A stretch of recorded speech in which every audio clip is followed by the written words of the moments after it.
Hi friends, welcome to our channel. Idli மீந்து போச்சா கவலையே படாதீங்க. ரொம்ப ஈஸியா சில்லி இட்லி எப்படி செய்யலாம்னு பார்க்கலாம் வாங்க.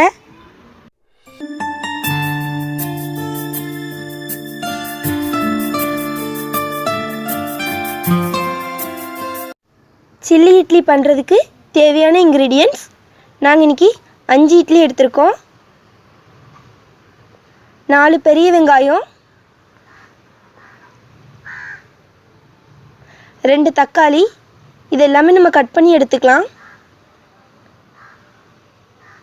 இட்லி இந்த மாதிரி குட்டி குட்டியா கட் பண்ணி எடுத்துக்கோங்க. வெங்காயம் தக்காளி ரெண்டுமே நம்ம கட் பண்ணியாச்சு. இப்போ நம்ம சில்லி இட்லி செய்ய ஸ்டார்ட் பண்ணிடலாம். ஒரு பாத்திரத்துல 3 ஸ்பூன் எண்ணெய் சேர்த்துக்கோங்க. எண்ணெய் நல்லா சூடாகட்டும். எண்ணெய் நல்லா சூடாயிருச்சு. இல்லை நம்ம கட் பண்ணி வச்சுருக்க இட்லியை சேர்த்துடலாம். சேர்த்து நல்லா கலந்து விட்டுக்கோங்க. இட்லியை ஓரளவுக்கு நம்ம வதக்கியாச்சு. இதை இப்போ வேறு பாத்திரத்தில் மாற்றி வச்சிடலாம். அதே பாத்திரத்தில் 2 ஸ்பூன் எண்ணெய் சேர்த்துக்கோங்க. எண்ணெய் நல்லா சூடாகட்டும். எண்ணெய் நல்லா சூடாயிருச்சு. இதில் கடுகு சேர்த்துடலாம்.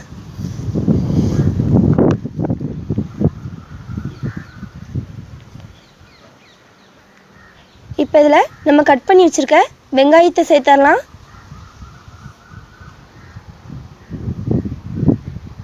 வெங்காயம் நல்லா பொன்னிறமாக மாறுற அளவுக்கு இதை வதக்கிக்கோங்க.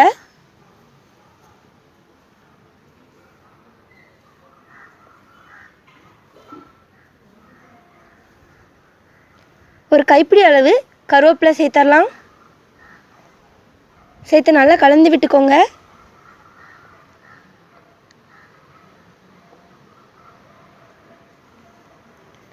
வெங்காயம் நல்லா பொன்னிறமாக மாறினதுக்கப்புறம் நம்ம கட் பண்ணி வச்சுருக்க தக்காளியை சேர்த்து நல்லா கலந்து விட்டுக்கோங்க.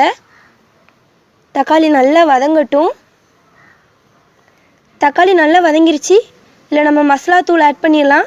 வத்தத்தூள் 1.5 ஸ்பூன், மல்லித்தூள் 1.5 ஸ்பூன், மஞ்சத்தூள் 1/4 ஸ்பூன், கரம் மசாலா 1/2 ஸ்பூன், உப்பு தேவையான அளவு,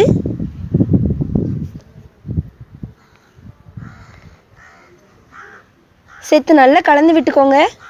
பொடியோட பச்சை வாசனை போகிற அளவுக்கு இது நல்லா நம்ம வதக்கி எடுத்துக்கலாம்.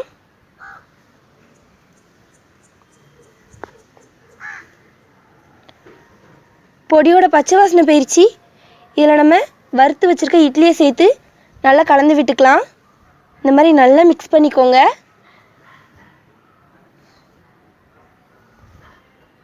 நம்ம நல்லா கலந்து விட்டாச்சு. இப்போ இதை வேறு பாத்திரத்தில் மாற்றி வச்சிடலாம்.